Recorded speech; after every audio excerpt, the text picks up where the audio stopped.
Muito bem. Então, bom dia a todos. Primeiro, mais um encontro no final de novembro, 11º encontro deste livro, da Nova Consciência, Altruísmo e Liberdade.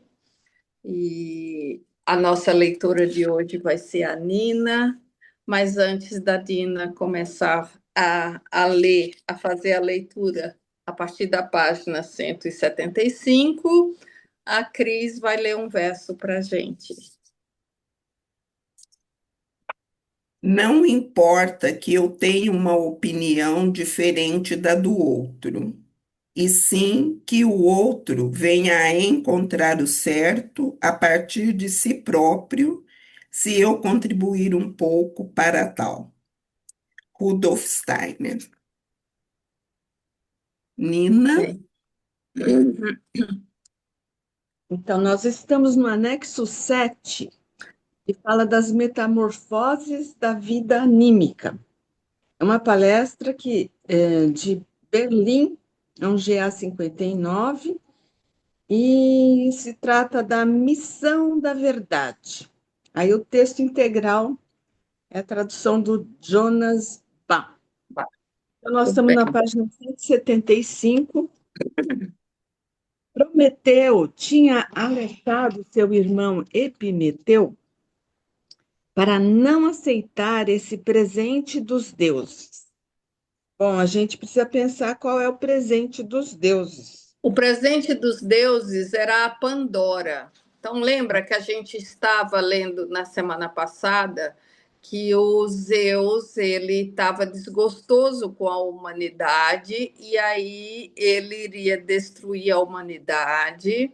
Aí o Prometeu foi e trouxe o fogo, né, para a humanidade e passou os homens a ser, digamos, semelhantes mais a esse Prometeu, né?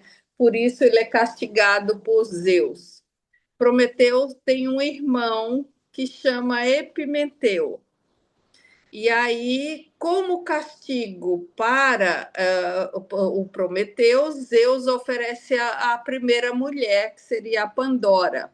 Mas o Prometeu, esperto com as artimanhas de Zeus, não aceita a Pandora. O que Epimeteu aceita. E aí tem toda a história do mito que aí Epimeteu aceita a Pandora, casa com ela, e como em todos os contos de fada, vejam se vocês têm aquela história de tem uma caixa aqui, que alguns falam que é um vaso e não uma caixa, que você não pode abrir.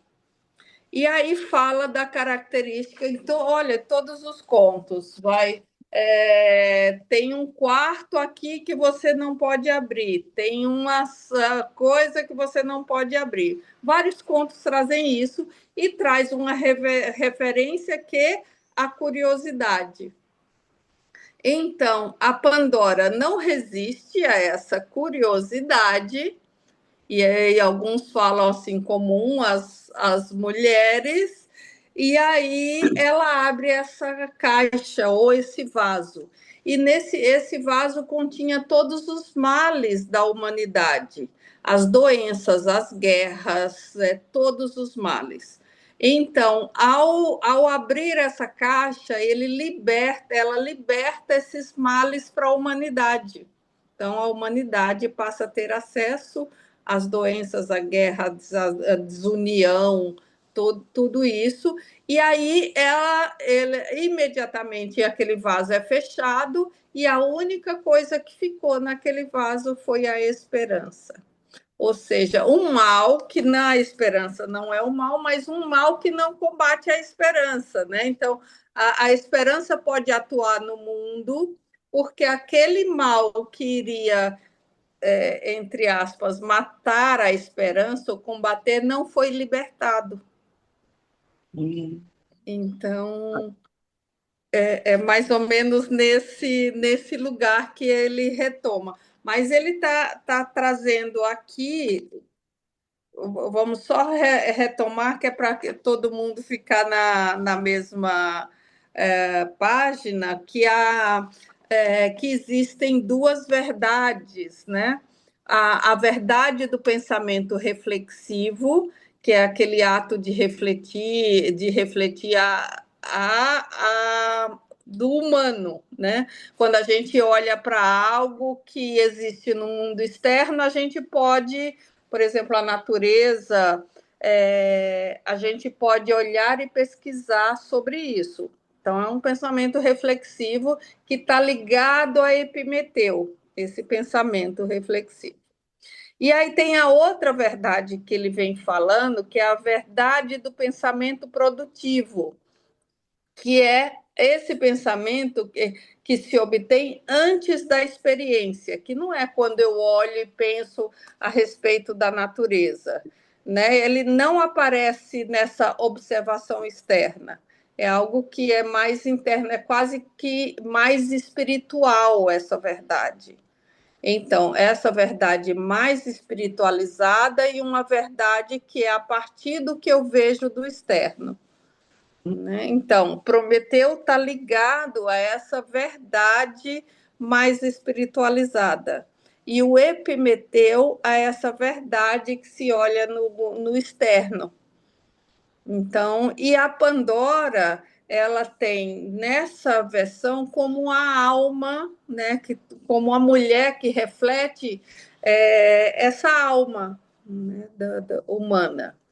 Então, como a primeira mulher em, nesse, nesse, nesse conto, né, que ele vai trazendo aqui, que aí ele vai falando que Goethe escreveu esse, já não que ele escreveu, mas ele fez uma releitura, porque o mito, né, de Prometeu, da Pandora, do Epimeteu, está na Grécia Antiga, em Exíodo, se eu não me engano.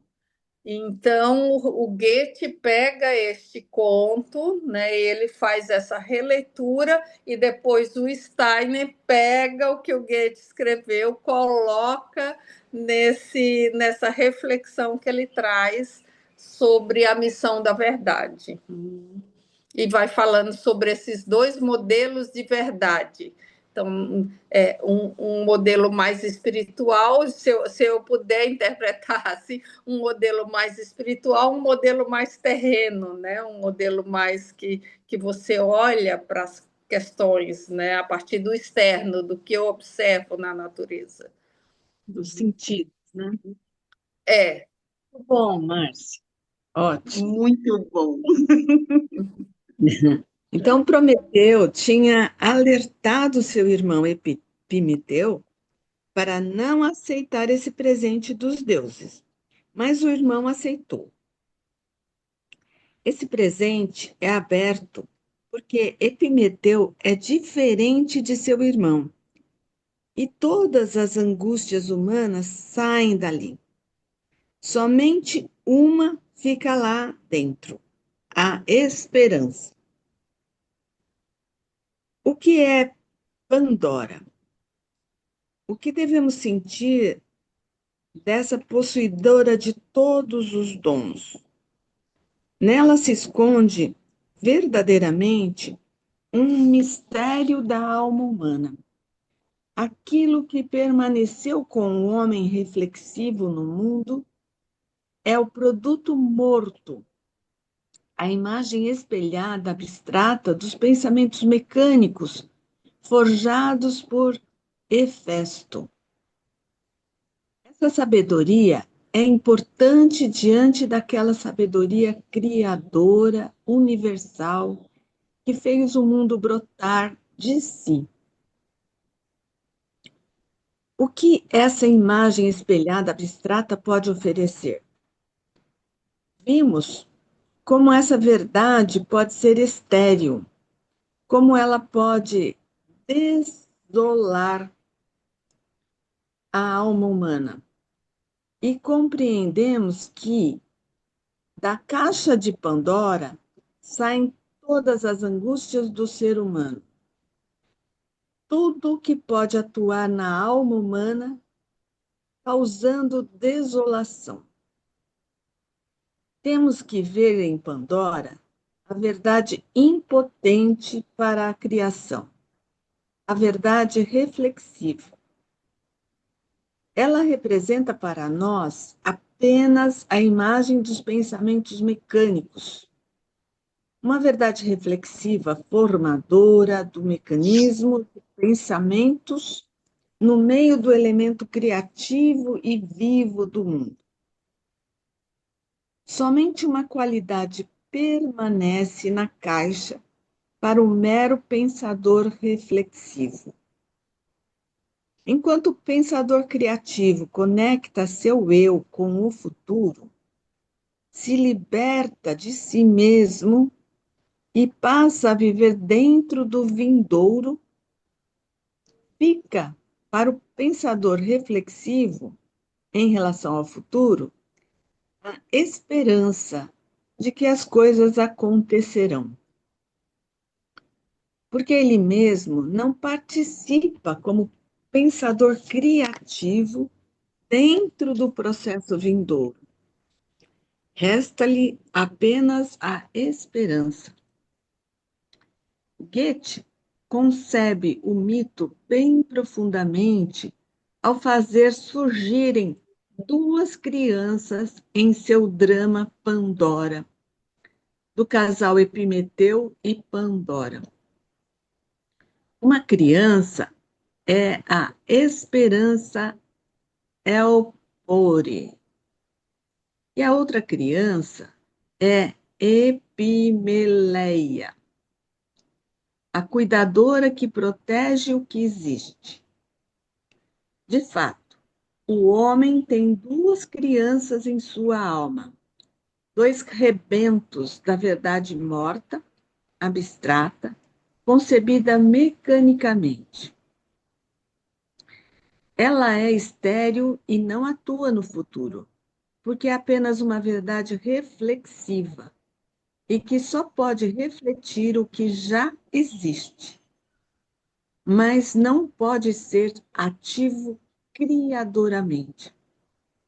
Esse homem só pode ter esperanças de que acontecerá o que é verdade. Goethe representa esse fato de um modo realista, decididamente grandioso em sua Elpore, em que ele mostra como ela dá uma única resposta: sim, sim. Ao homem, quando este pergunta se isso ou aquilo acontecerá. Se um homem prometeico estivesse diante do mundo e falasse sobre o futuro, ele diria: eu não espero nada, mas quero atuar e realizar com as minhas próprias forças o futuro.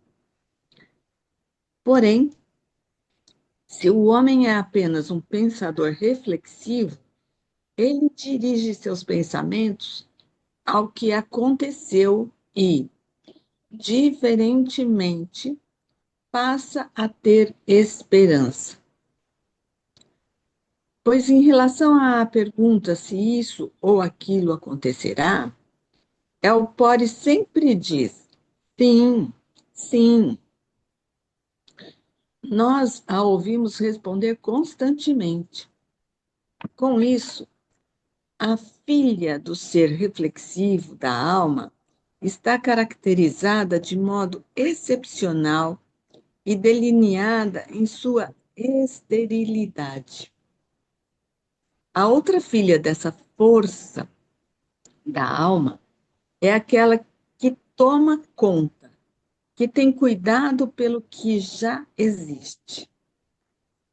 Tudo que é criado, ela ordena em simetria. E não pode acrescentar nada ao que existe por meio da sabedoria criadora viva, que brota de suas próprias forças. Essa sabedoria reflexiva que permanece moribunda, produz epimeleia, quando o que existe deve ser simplesmente protegido da destruição. Mas tudo o que não se desenvolve posteriormente deve ir ao encontro da destruição cada vez mais. Assim vemos como o cuidado se torna sempre maior e como, por meio do elemento meramente reflexivo, entra no mundo não o que é frutífero, mas o que é destrutivo. Goethe caracteriza isso maravilhosamente quando ele faz Phileros se apaixonar por Epimeleia. Vemos Phileros,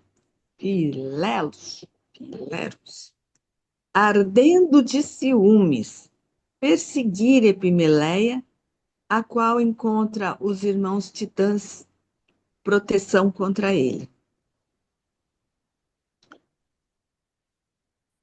Epileia encontra nos irmãos titãs proteção contra ele. Ao mesmo tempo, como resultado, vemos conflito e discórdia. Daí, Epimeleia anuncia que ama quem a persegue. Cada verso a seguir mostra como Goethe olhou profundamente os segredos da alma, do pensar reflexivo e criativo. Vemos como Goethe constatou, de modo mais maravilhoso, o pensamento criativo nos ferreiros e aquele que deve permanecer na natureza, nos pastores. Estes tomam o que já existe, o que a natureza oferece de si mesma. Mas os ferreiros transformam a natureza. Por esse motivo, Prometeu diz aos pastores: eles buscam paz, mas não encontrarão satisfação na alma. Caminhem pacificamente, mas vocês não encontrarão a paz. Quer dar uma Vamos, pausa? Vamos, sim. Então, o que chama a atenção aqui para vocês? Tcharam! Tcharam! O que mais me chamou a atenção é que daí Epimeleia anuncia que ama quem a persegue. A alma ama quem a persegue. Então, qual é a representação de Epimeleia aí? Ela é a cuidadora e que protege o que já existe. Ou seja, ela está ligada ao pensamento reflexivo, que ele vem falando, que é esse conectado com o externo. E a outra criança, a Eupore, né, está ligada à esperança, ou seja, essa outra verdade, né, que é essa verdade da alma é mais espiritualizada. Talvez a gente possa falar assim. É espiritualizada, porém não é ativa, né? Então, Não, fica não. mais meio luciférica, assim, porque fica. Não é luciférica nesse sentido, né? Ele não traz essa questão de forma luciférica, é mais uma verdade, se a gente puder, verdadeira, uma verdade em que você se conecta com o mundo espiritual, com essa verdade mais espiritualizada, ou seja, veja, ele sabe antes desse pensamento, é antes da ação, da atuação, que é o pensamento reflexivo. Eu vejo e aí eu penso naquela situação. esse pensamento, esse outro pensamento produtivo, essa verdade que vem antes dessa experiência, ou seja, uma verdade mais conectada com o que é verdadeiramente, se puder falar assim, espiritual. Então, é nesse sentido. E que aí a Eupória e Epimeleia continuam essa polaridade, trazendo essa polaridade para o mundo. Uma representando a esperança, a outra representando essa cuidadora, né? Mas do que já existe, nesse sentido. Que mais aqui que a gente pode refletir sobre isso? Olha, a outra filha dessa força da alma é aquela que toma conta, que tem cuidado pelo que já existe. Ele está trazendo, ou seja, aquela que está conectada ao pensamento reflexivo. Esse.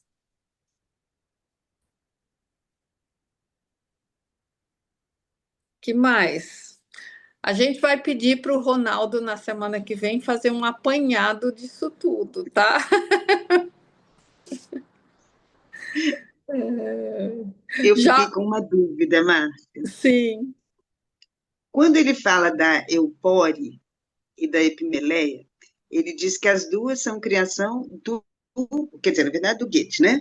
Mas, assim, Sim. eles estão baseados na reflexiva.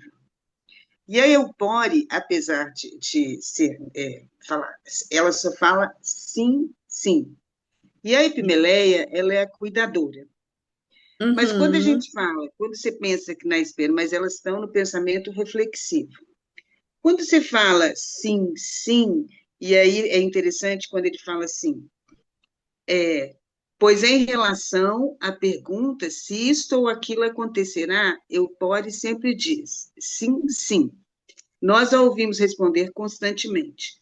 Com isso, a filha do ser reflexivo da alma está caracterizada de modo excepcional e delineada em sua esterilidade. Porque, assim, só continuando, a outra filha, porque o sim, sim, aí ele fala, um pouquinho acima, se o homem prometeu, porque a Eupória e a Epimeleia era esqueci o nome do irmão do Prometeu. Se um homem prometeuco estivesse diante do mundo e falasse sobre o futuro, ele diria, um pouquinho, Goethe representa esse fato de um modo realista, decididamente grandioso em seu Eupória, em que ele mostra como ela dá uma única resposta, sim, sim, ao homem, quando este pergunta se isto ou aquilo acontecerá. Se um homem prometeuco estivesse diante do mundo e falasse sobre o futuro, ele diria, eu não espero nada, mas quero atuar e realizar com minhas próprias forças o futuro. A minha pergunta, assim, a reflexão é, mesmo a Eupórie sendo da esperança, ela é uma esperança sem criação. Se eu parei aqui. Porque o outro responderia, eu quero atuar, o criativo. Eu quero ver, eu tenho esperança, mas atuando, trazendo as forças. A Eupórie é só um sim, sim. Talvez ela não ponha o mundo criativo. Isso, essa outra, ela faz uma outra, nessa diferenciação, então as duas filhas, né, da Pandora, né, elas são, apesar de cuidadoras e esperançosas, elas são ainda do mundo reflexivo. Isso. Quando se volta para esta pergunta, que eu achei interessante, porque isso para mim é bem forte, assim, tanto uma quanto outra, então, em termos de pessoais. A pergunta que seria para mim, e isso vai ser muito forte em mim, essa frase, eu não espero, com a esperança, tá? Com a esperança da Eupória, mas não só a esperança em si, sim, sim, mas eu não espero nada, mas quero atuar e realizar com minhas próprias forças o futuro. Aí ela se torna criativa. Sim. Enquanto existe só um sim, sim esperançoso, sem nenhuma atuação, ele é reflexivo. Sim. A partir do momento que eu começo... Termine, não, pode terminar.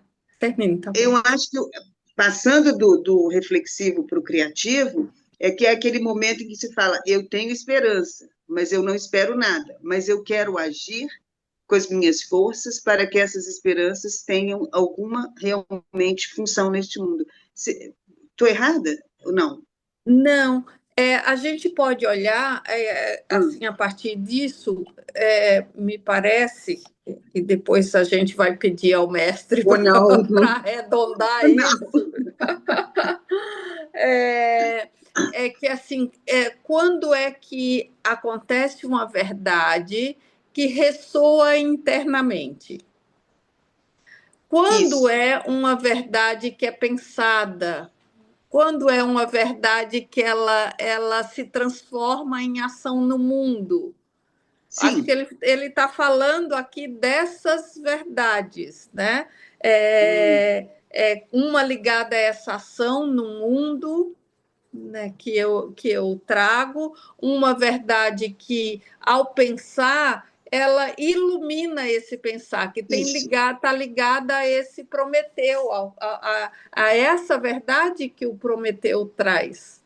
Tá? E a outra verdade, que é essa verdade que a gente pode dizer, é a verdade que é vivida no mundo, a partir das experiências externas, e que eu posso transformar numa ação no mundo.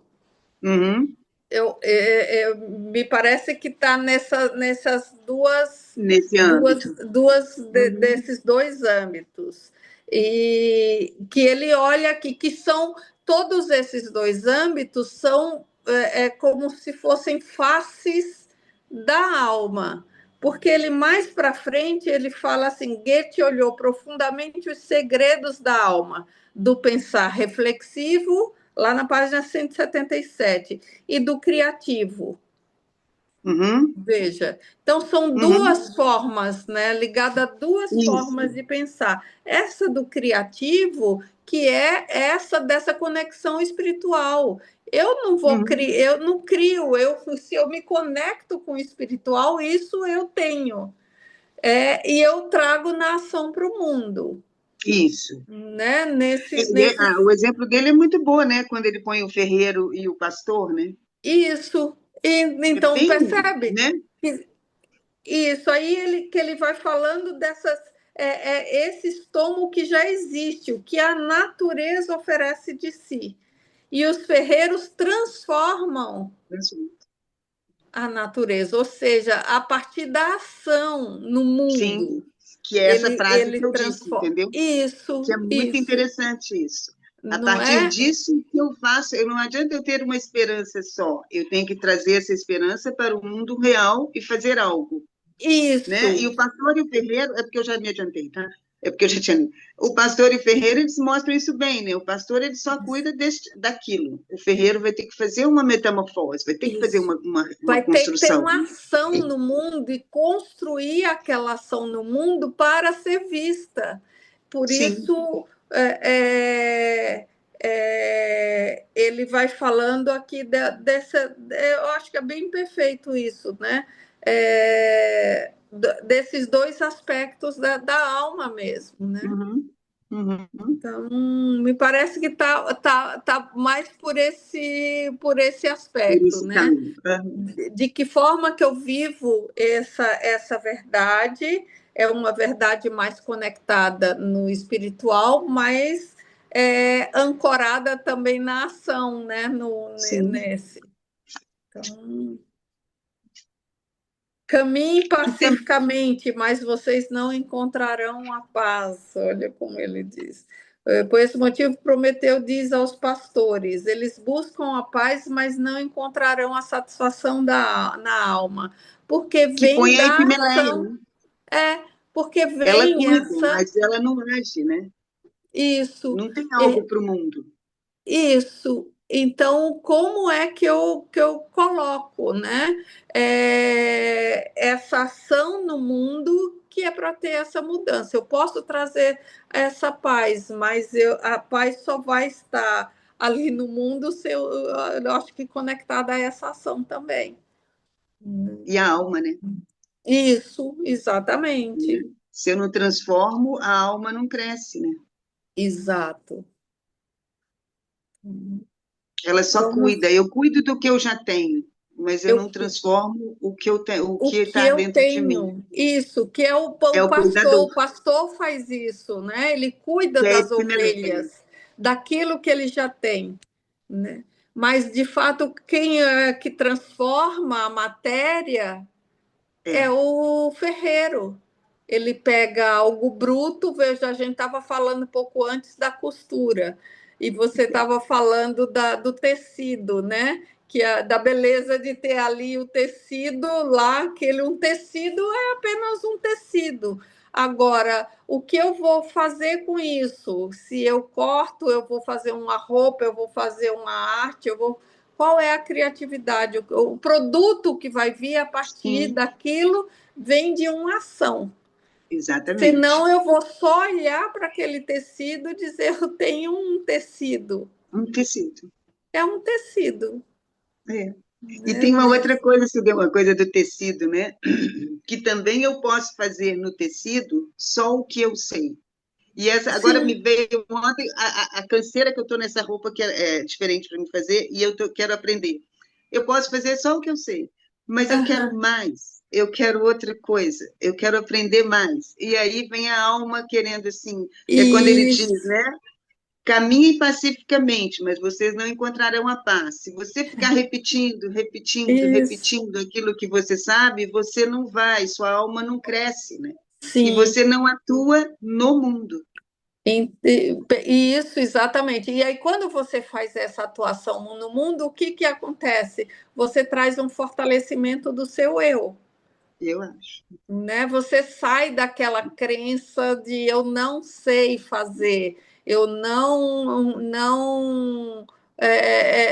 de uma ilusão, de algumas questões que você já tem, né, interna, e você vai além disso. Eu vou estudar, eu vou fazer, né? Eu vou Eu além brinco com a disso. Isadora, eu brinco com a Isadora, eu não sei se vocês já perceberam isso, que às vezes a gente compra, nós compramos uma roupa. Tem roupas que você compra, você veste, tá tudo bem, mas tem roupas que te dão um bem-estar, Isso, uma coisa. Aí eu falo, essa roupa foi feita por quem estava com vontade de costurar e fazer alguma coisa que fosse boa. Então, assim, até nisso que você não percebe, eu acho que a nossa atuação no mundo, isso, você não percebe quem fez, você não sabe quem fez o pano, quem plantou, quem cortou, quem. Mas, assim, a quem fez, quem mexeu naquilo ali, estava um ser, entre aspas, iluminado. isso, Ele isso. estava criativo. É muito interessante isso quando a É, gente percebe. E tem coisas que você fala assim, eu me sinto muito bem nisso aqui. E tem outras que são lindas e você fala assim, é uma roupa. é uma roupa. Não, aí a gente usa a expressão não tem alma. As pessoas Não não tem usam essa alma. expressão, não É tem isso. alma. Se não tem criativo, não tem alma. Isso, porque é essa alma que reconecta esse ser humano com esse Isso, espiritual. isso Então, mesmo. no ato do fazer, né? Uhum. Naquilo que eu faço, isso é, eu lembro de um livro, até quando você encontra Busca Caminhos, né? Tinha um livro do Carlos Castanheda que ele tinha Uhum. um mestre que era Dom Juan, era um índio, Uhum. né, Eu sei. mexicano. E aí o Dom Juan, ele tá lá naquelas, o que eu vou fazer, o que eu vou fazer, eu vou por esse caminho, eu vou por este caminho, ele na dúvida, né? E aí ele consulta Dom Juan e aí o Dom Juan diz assim: olha, ambos os caminhos não vão te levar a parte alguma. Né? A única diferença entre um caminho e o outro caminho é que um tem coração e o outro não. Um tem É isso. alma, a Não tem alma está alma. ali, e o Eu outro acho. não. É um Uhum. pouco dessa verdade. Qual é a verdade? Qual é a verdade que tem alma, né? Qual é a É. verdade que não tem, que é uma verdade do externo? A gente tá cheio disso aí, de verdade, se a gente olhar, dessas verdades que não tem coerência, que não tem coerência entre o pensar, o sentir e o agir, né? Que eu falo uma coisa, eu penso outra, e eu E faço outra. faço outra.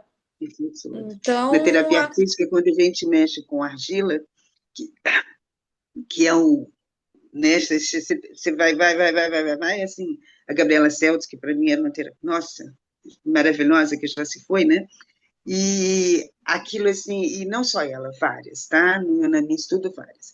Mas, assim, a escultura é aquela que tem o fio ligado lá em cima, você olha, e aquela que é só o externo, ela é só bonita. Não tá te desmerecendo, mas ela é o pastor, ela é bonita, mas ela não é o outro que eu esqueci o nome aqui. o ferreiro. Ela não tem aquela ligação, né? De cima com Aham. você para você colocar no mundo. É isso. Porque no fundo a gente tudo tem que colocar no mundo, né? Tem que colocar no mundo, mas é isso, conectar no mundo com essa Com alma, conexão, né, como com você a diz. alma. Com Isso. alma. Diz. Vamos caminhar mais um pouquinho, ver se a gente traz mais entendimento para isso. Ok.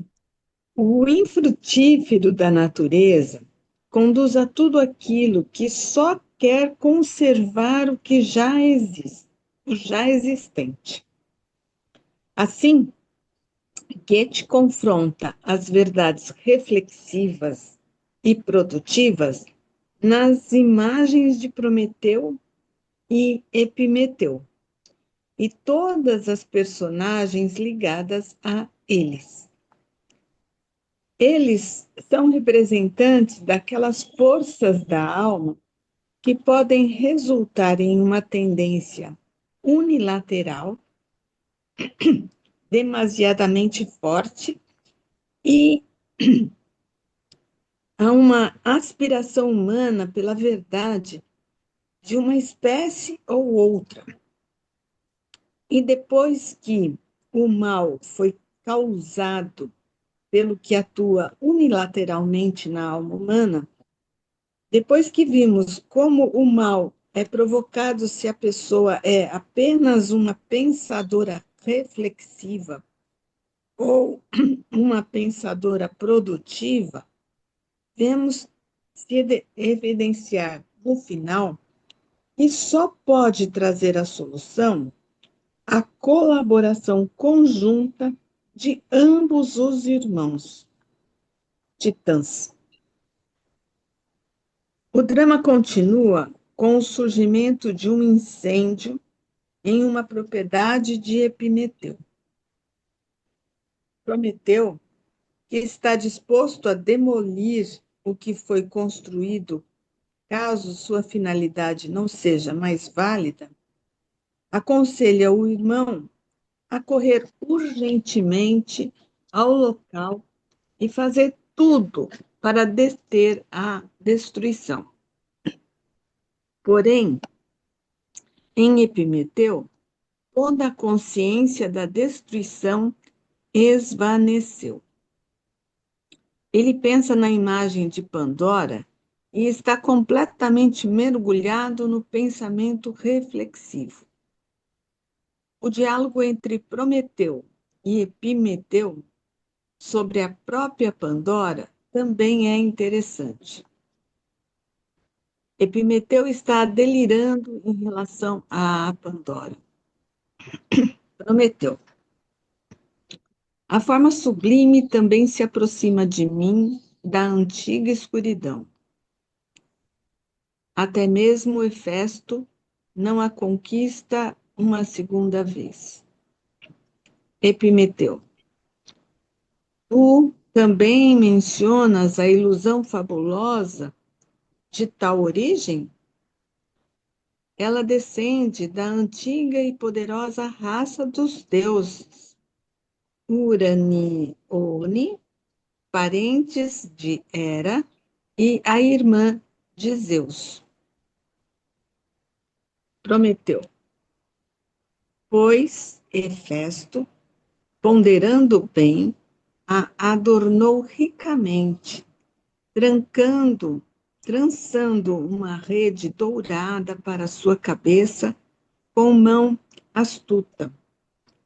trabalhando os fios mais sutis, fazendo uma malha múltipla. Vemos, ao mesmo tempo, como se reencontra em cada frase de Prometeu um produto meramente abstrato e mecânico. Então, o amanhecer aparece. Ela surge antes do sol, anuncia essa luz, mas já a possui em si. Ela não emerge simplesmente da escuridão profunda da noite, mas é a transição para algo que a noite superou. Prometeu aparece com a tocha porque ele surge da noite. Sua luz artificial deve servir de interpretação para como seu trabalho produtivo surge da noite. Epimeteu pode até admirar a luz solar e seus benefícios, mas ele percebe tudo apenas como um sonho. Ele é somente a alma reflexiva.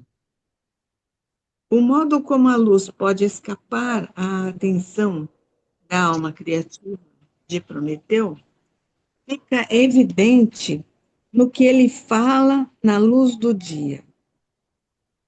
Ele disse também que seus companheiros estão destinados não só a ver a luz, não só a ver o sol e a luz, mas a iluminar.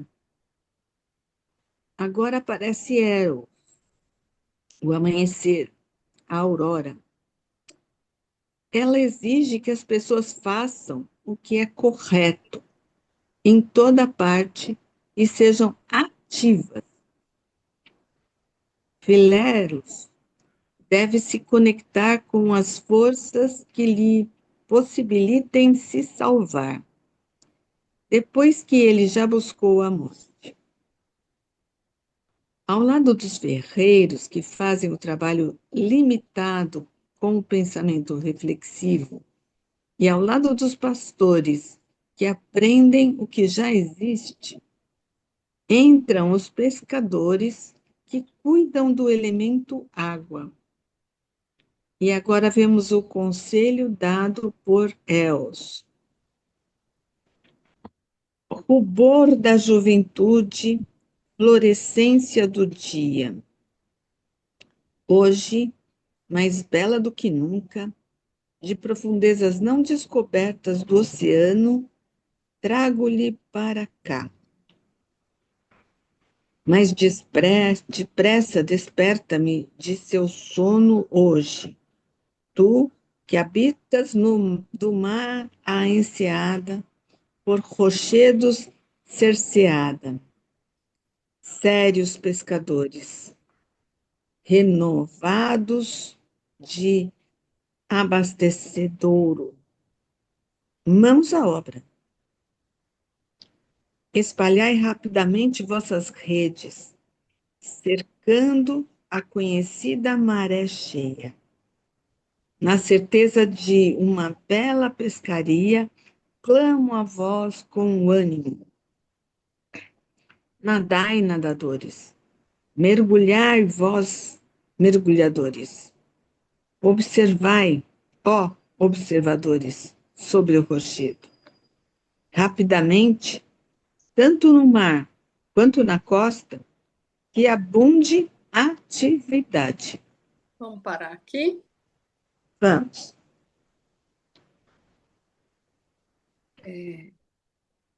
Eu queria trazer retroceder um pouquinho. Quando a gente começou a falar sobre isso na página 175, porque ele aqui ele está o tempo inteiro fazendo esse contraponto entre essas duas verdades, né? O pensamento produtivo e o pensamento reflexivo. E lá no começo da página ele vai falando da Pandora, que o significado do nome Pandora é aquela que é possuidora de dons. E aí ele faz falando aqui que é nessa possuidora de dons que se esconde o mistério da alma humana, né? E aí ele vai falando, olha que interessante, porque a gente não deve perder isso de vista, que esse pensamento reflexivo, né, o que permaneceu com o homem reflexivo no mundo é produto morto. Ó, imagem espelhada de pensamentos mecânicos. Então, quando ele começa aqui ele começa a ler aqui os versos e dizendo: pois Hefesto, ponderando bem, a adornou ricamente, adornou a Pandora ricamente, porque Hefestos era um ferreiro. Hefesto era aquele que era coxo, que era manco, mas ele tinha o dom de transformar elementos. Então, ele produzia as coroas dos reis, os escudos, tudo ele produzia. Então, ele adornou a Pandora. Mas essa verdade, como ele diz, né, pode ser muito estéril, porque ela representa essa verdade impotente que ele diz para a criação. Olha que interessante, ela representa para nós apenas a imagem dos pensamentos mecânicos, uma verdade reflexiva formadora do mecanismo de pensamentos que vive no mundo. Então, não são pensamentos conectados ao espiritual, são verdades mecânicas, é o que a gente mais está encontrando hoje no mundo, né? Essa verdade mecânica. A outra verdade é aquela verdade que fecunda, que cria. Então, aí ele está o tempo inteiro trazendo isso aqui, que como o Epimeteu está conectado nesse pensamento reflexivo, olha, em Epimeteu toda a consciência da destruição se esvaneceu. Ele não tem essa conexão. É como se ele visse mais longe o Prometeu. Ele visse essas verdades que vêm desse mundo espiritual, mas o Epimeteu não tem essa consciência, não consegue enxergar isso. Ele consegue enxergar a beleza da Pandora, ele consegue enxergar o quanto ela está adornada, o quanto ela está isso, mas não consegue enxergar o que tem por trás disso. Aí aparece aqui um outro elemento, Els, o amanhecer, a luz, né? A aurora, ela vai trazer uma outra qualidade agora para esta verdade que ele vem falando nisso, que são as cenas dos próximos capítulos. Tá certo. Certo? Certo. Bom final de semana e obrigada. Bom fim de semana a todas.